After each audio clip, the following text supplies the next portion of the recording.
There's a mental habit most people repeat every single day, and Edgar Cayce warned it quietly shapes the outcome of their lives. You don't notice it happening. You think it's harmless. But researchers studying neural patterns in behavioral psychology are now seeing something unsettling. The mind doesn't distinguish between what you vividly imagine and what you actually experience. And if that's true, then every time you rehearse failure, replay guilt, or visualize disaster, you're not just thinking, you're practicing. Scientists have recorded measurable changes in brain activity when subjects repeatedly imagine negative outcomes. The neural pathways fire in almost identical patterns to real trauma, which means the harm isn't hypothetical, it's neurological. If you're still watching, take a second and subscribe. This pattern runs deeper than most people realize. Edgar Cayce, the so-called sleeping prophet, spent decades in trance states delivering readings on health, consciousness, and the mechanics of the mind. But one theme appeared again and again in his transcripts, buried beneath the more famous predictions: the idea that thought isn't passive. He described the mind as a builder, not metaphorically, literally. He said that what you hold in your consciousness consistently becomes the blueprint for your physical reality, not through magic, through repetition, attention, and the body's responsiveness to mental rehearsal. Modern neuroscience would later call this neuroplasticity. Cayce called it the law of mind. But here's where it starts to twist. Most people assume they're not engaging in this. They think visualization is something you do intentionally, lighting candles, sitting cross-legged, manifesting abundance. But Cayce warned that the mind is always visualizing, always rehearsing. It doesn't stop when you're not paying attention. In fact, it's most active when you think you're idle. The internal dialogue running in the background, the replay of yesterday's argument, the imagined confrontation tomorrow, the loop of self-criticism, that's not neutral noise. That's practice. And the body responds accordingly. Cortisol spikes, muscle tension increases, heart rate shifts. You're training your nervous system to expect danger, failure, rejection. Not once, hundreds of times a day. Researchers at the University of Chicago ran a study where participants were split into two groups. One group physically practiced free throws. The other group only visualized practicing them, in vivid detail, every night. After 30 days, the visualization group improved nearly as much as those who physically practiced. The brain, it turned out, couldn't fully distinguish between the imagined repetition and the real one. The motor cortex fired, the pathways strengthened, the skill embedded. Now flip that. If you spend 30 days imagining yourself failing a presentation, stumbling over words, feeling humiliated, what are you training? Your body doesn't know the presentation never happened. It only knows you've mentally rehearsed catastrophe dozens of times. So when the real moment arrives, your nervous system responds as if it's already failed. The hands shake, the voice falters, the mind goes blank. Not because you're incapable, because you practiced incapacity. Cayce went further. He said the images you dwell on don't just shape behavior, they shape circumstance. He claimed that persistent mental pictures create a magnetic pull, drawing conditions and events into alignment with the internal image. This sounds esoteric, but remove the mystical language and you're left with something psychology now calls confirmation bias, selective attention, and behavioral priming. If you internally rehearse rejection, you unconsciously adjust your body language, tone, and timing in ways that increase the likelihood of rejection. You're not cursed, you're consistent. But contradiction number one, Cayce also said this process is completely neutral. It doesn't care whether the image is positive or negative. The mind builds indiscriminately, which means the mechanism isn't broken when it produces suffering. It's working exactly as designed. The suffering comes from misuse, from unconsciously practicing the wrong script. Here's where it deepens. In 1957, a man came to Cayce's son, Hugh Lynn Cayce, describing a recurring nightmare. In the dream, he was standing on the edge of a building. Every night, he would lean forward and fall. He'd wake up just before impact, drenched in sweat. Hugh Lynn asked him a single question. How long have you been imagining failure in your waking life? The man went silent. He'd spent 2 years fixated on a business venture that hadn't launched. Every day he pictured it collapsing. Every night, his subconscious gave him the same image, the fall. Hugh Lynn's advice was simple. Stop rehearsing the crash. Start rehearsing stability. Within 3 months, the nightmare stopped. Within 6, the business stabilized. The external circumstances hadn't changed first. The internal rehearsal had. But here's contradiction number 2. Changing the mental rehearsal doesn't guarantee external success. It guarantees internal coherence. And coherence, Casey insisted, is the real shift. When your conscious intention aligns with your subconscious repetition, you stop sending mixed signals. Your behavior becomes congruent. Opportunities you previously missed become visible, not because the universe shifted, because you did. Neuroscientist Dr. Joe Dispenza has spent years studying this exact mechanism. He works with patients who have chronic illness, trauma, depression. His method?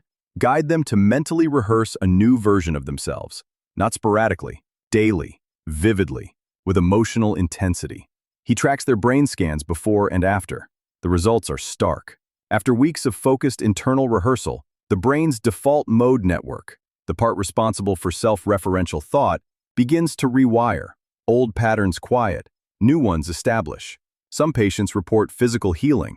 Others report sudden changes in relationships, career, emotional regulation. Dispenza doesn't call it magic.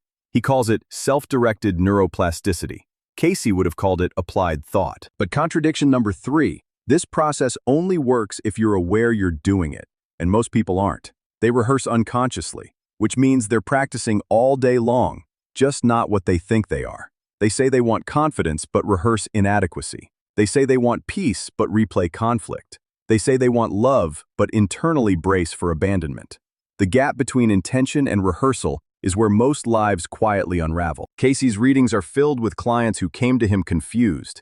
"Why do I keep attracting the same problems?" they'd ask. His answer, again and again, was a version of the same thing. What are you holding before the mind? Not what you say you want, what you vividly, repeatedly imagine. He described the subconscious as a faithful servant. It doesn't judge your images, it builds them.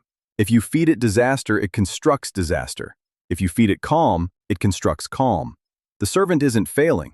The instructions are inconsistent. Modern cognitive behavioral therapy operates on a nearly identical premise. The thought precedes the feeling.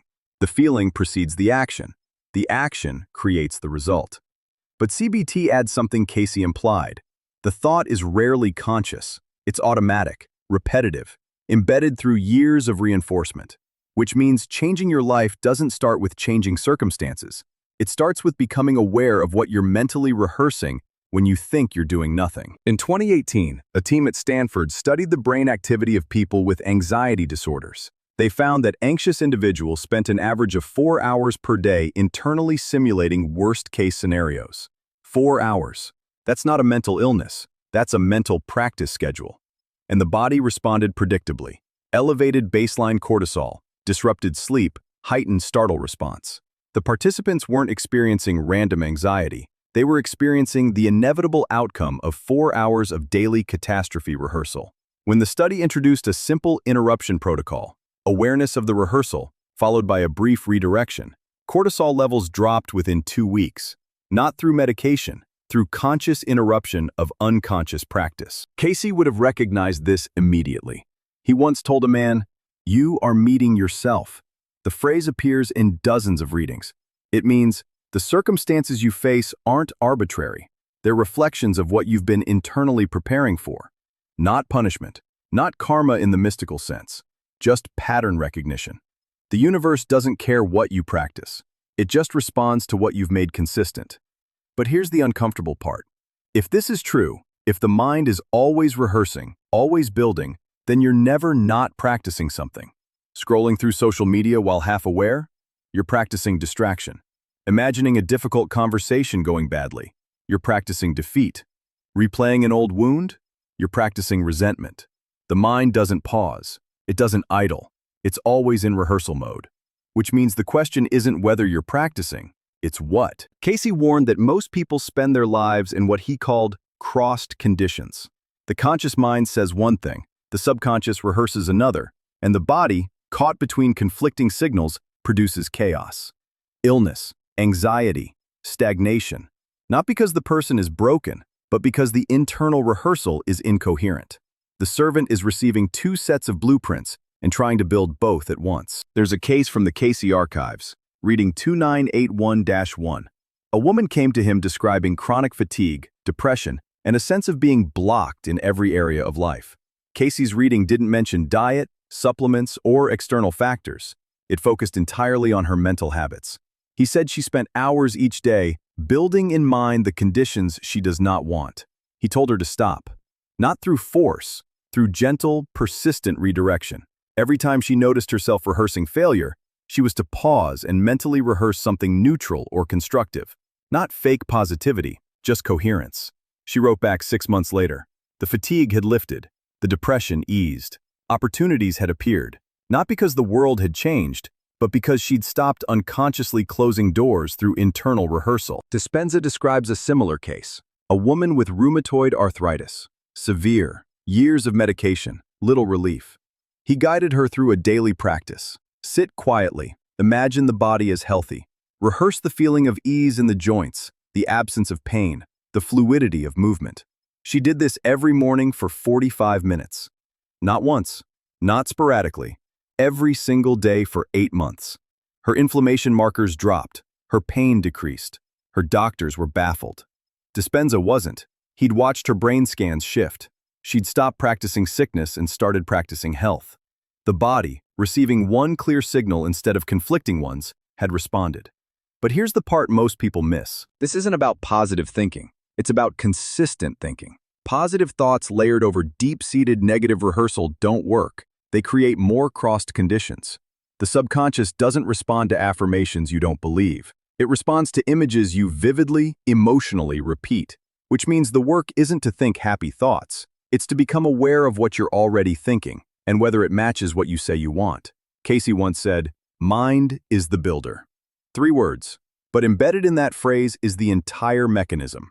The mind doesn't build occasionally, it builds constantly. It doesn't build only when you're meditating or journaling.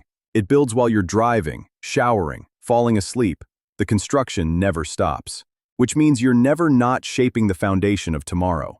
The question is, are you shaping it consciously or by default? Here's where the tension tightens.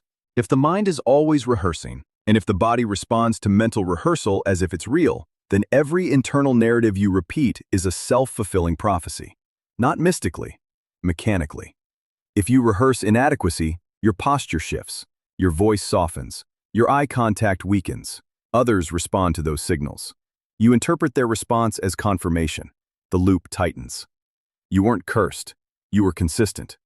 But flip it. If you rehearse competence, not arrogance, not fake confidence, just steady, repeated internal imagery of yourself handling situations calmly, the body adjusts. The breath steadies. The shoulders drop. The tone firms. Others respond differently. Not because you manipulated them, but because you stopped sending conflicting signals. The external world didn't shift. Your internal broadcast did. Casey's readings suggest this process extends beyond individual moments. He claimed that habitual mental rehearsal over months and years creates what he called soul patterns. Not in a religious sense, in a structural sense. Patterns of thought become patterns of behavior. Patterns of behavior become patterns of circumstance. Over time, those patterns solidify into what feels like personality, fate, or limitation. But they're not fixed. They're just well practiced. Modern trauma research supports this. Dr. Bessel van der Kolk, in his work on trauma and the body, describes how traumatic memories aren't stored as narratives. They're stored as sensations, images, reflexes, and when triggered, the body replays them automatically.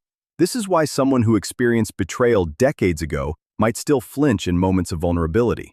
They're not choosing to distrust. They're rehearsing an old script the body never unlearned. The only way to shift it, van der Kolk suggests, is through new, repeated somatic experiences that offer the body a different script, a different rehearsal. Casey would call this meeting yourself again, but differently. But here's contradiction number 4. Awareness alone doesn't stop the rehearsal. You can know you're practicing anxiety and still practice it. The pattern runs deeper than logic. It's embedded in the nervous system, which means interrupting it requires more than insight. It requires repetition, new imagery, new emotional tone, new somatic cues. You have to practice the alternative until it becomes as automatic as the old script. And most people quit before that point. They try for a week, see no change, and assume it doesn't work. But the old pattern took years to establish. The new one needs time too. There's a concept in neuroscience called Hebbian learning. Neurons that fire together, wire together. Every time you repeat a thought, emotion, behavior sequence, the neural pathway strengthens. After enough repetitions, It becomes automatic. You don't have to think about it. It just runs. This is how you learn to walk, talk, read. And it's how you learn to doubt yourself, replay criticism, brace for rejection. The mechanism is neutral. It wires whatever you repeat, which means if you want to change what's wired, you have to out-repeat the old pattern with a new one. Not once, not 100 times, thousands of times, until the new pathway is stronger than the old one, until the default shifts. Casey understood this implicitly. He never told people to visualize once and expect miracles. He told them to hold the image consistently, daily, for weeks, months if necessary. He described it as impressing the subconscious, not through force, but through gentle, persistent repetition, the way water shapes stone, not violently, gradually. But here's where most people fail. They try to practice a new script while still emotionally identified with the old one. They visualize success, but feel unworthy. They rehearse confidence, but collapse into doubt the moment they stop. The practice is superficial. The deeper rehearsal, the one running beneath awareness, remains unchanged, and the body always follows the deeper signal. This is why Casey emphasized emotional congruence. The image alone isn't enough. You have to feel it as real, not fake it. Actually generate the emotional state that would accompany the desired outcome. Because the subconscious responds to emotion more than logic. It doesn't care if the image is true, it cares if the image is felt. Dispenza calls this elevated emotion. He guides people to sit quietly and generate feelings of gratitude, love, awe, not for anything specific, but as a baseline state. Then, from that elevated state, they visualize the desired outcome. The combination of elevated emotion and vivid imagery creates a neurochemical cocktail the brain interprets as real. The body relaxes. The nervous system recalibrates. The person isn't pretending anymore. They're practicing. But here's the thing no one tells you. This practice doesn't eliminate difficulty. It eliminates incoherence. You still face challenges, but you stop compounding them with internal catastrophe. You still encounter rejection, but you stop rehearsing it in advance. You still feel fear, but you stop feeding it with vivid, repetitive imagery of failure. The external circumstances don't always improve, but your internal response does. And often, that shift is enough to change everything. Casey once told a woman, "You're not haunted by the past. You're haunted by the version of the past you keep replaying." The event is over. The rehearsal isn't. And as long as the rehearsal continues, the body treats the event as current. Cortisol spikes. Muscles tense. Sleep disrupts. Not because the trauma is happening, because the mind is practicing it. The way out isn't to suppress the memory, it's to stop rehearsing it. To notice when the replay starts and gently redirect, not to a false positive, just to neutral, to breathe, to the present, to anything other than the loop. And if you do that enough times, the loop weakens. Not because you defeated it, because you stopped feeding it attention. Attention, Casey said, is the food of the subconscious. What you consistently give attention to, the subconscious builds. Not because it's good or bad, but because attention signals importance. The subconscious doesn't know the difference between fear-based attention and love-based attention. It just knows, this matters to you, so I'll construct it. Which means if you want to know what you've been unconsciously constructing, look at where your attention goes when you're not paying attention. The idle thoughts, the automatic loops, the background hum. That's the real rehearsal. Everything else is noise. There's a Casey reading, 262-3, where he describes the mind as a photographic plate. Every image you hold before it is impressed. Not some images, all of them. And the longer you hold the image, the deeper the impression, which means a single, vivid, emotionally charged rehearsal can outweigh 100 vague, conflicting thoughts.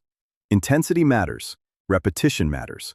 But intensity plus repetition? That's how the deepest patterns form. This is why trauma leaves such a mark. It's not just the event, it's the emotional intensity combined with the involuntary repetition. The flashback loop, the nightmare cycle, the triggered replay. Each repetition re-impresses the pattern. The body doesn't heal because the mind keeps rehearsing injury, but the mechanism works both ways. Intense, repeated rehearsal of calm, safety, capability, that impresses too. Not as fantasy, as new wiring, as a new default. Here's the part that makes people uncomfortable. If this is how the mind works, then you're responsible. Not for what happened to you, but for what you're currently rehearsing. You didn't choose the trauma, but you're choosing, consciously or not, how much attention it gets now. You're choosing whether to replay it or redirect. And that choice, repeated over time, determines whether the past controls your future or just informs it. Casey was blunt about this. He told people, stop blaming circumstances. Stop waiting for external conditions to shift. The shift starts in mind, always. And if you're not willing to discipline your internal rehearsal, nothing external will fix the incoherence. This isn't victim blaming. It's mechanism explaining. The mind builds. That's not opinion. That's function. And if you're unconscious of what you're building, you'll be confused by what manifests. But here's the hope buried in all of this. If the mind is always rehearsing, then every moment is an opportunity to practice something different. Not perfectly, not permanently, just differently. You don't have to overhaul your entire internal world overnight. You just have to catch one loop, redirect it once, then again, then again. Over weeks, the redirection becomes easier. The new pattern starts to feel natural. The old loop still appears, but it doesn't dominate. You're not fighting it anymore. You're just practicing something else more often. And eventually, not immediately, but eventually, the default shifts. Not because you forced it, because you out-repeated it. Casey described this as the long work. Not dramatic, not instant. Just steady, disciplined attention to what you're rehearsing when you think you're doing nothing. And for most people, that's the hardest part. They want the shift to be sudden. They want one insight to change everything. But the mind doesn't work that way. It works through repetition, through layering, through time. The people who transform aren't the ones who have the biggest breakthroughs. They're the ones who show up daily and practice the new script even when it feels fake, even when nothing seems to change, because they understand that the change is happening beneath awareness, in the wiring, in the nervous system, in the slow, invisible accumulation of new impressions. And one day, months later, maybe years, they notice the old pattern doesn't run automatically anymore. It still exists, but it's not the default. Something else is. And they didn't fight their way there.